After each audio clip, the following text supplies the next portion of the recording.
လူတွေကိုကူညီပါပြီးရင်မေးလိုက်ပါတဲ့ဘဝမှာအလားအကောင်းဆုံးနေထိုင်ပြီးတဲ့မှန်တယ်တော့အဲ့ဒီစကားလေးကကျမတို့တွေတစ်ခါကြရင်လူတစ်ဖက်သားကိုကူညီခဲ့လိုက်တယ်ကူညီတော့ကတော့ကိုကကူညီခြင်းစိတ်နဲ့အားရပါရကူလိုက်တယ်ကူညီပြီးရင်စိတ်ကအတွေးဝင်မိနေတယ်။အော်သူတို့ကငါတို့ကူညီခဲ့လိုက်တယ်ငါကူညီခဲ့ဘူးတဲ့ဆိုတဲ့အတွေးကိုကျမတို့က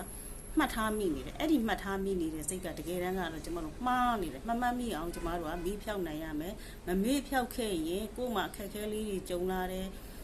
ဆိုရင်တစ်ဖက်ကလူကကိုယ့်ကိုပြန်ပြီးမကူညီနိုင်ရင်ကိုယ်စိတ်ကနေပြီးမှဒေါသထွက်မိတယ်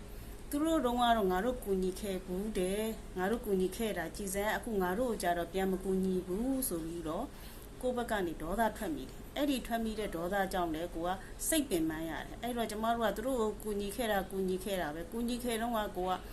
ဘာမှမျှော်လင့်ချက်နဲ့ကူညီခဲ့တာမဟုတ်ဘူးเนาะအဲ့ဒီအတွက်ကျမတို့ကဒီမကောင်းတဲ့မှတ်ထားမိတဲ့အတွေးတွေကိုလည်းဖျောက်နိုင်အောင်ကြိုးစားပြီးတော့ဖျောက်ကြရအောင်เนาะ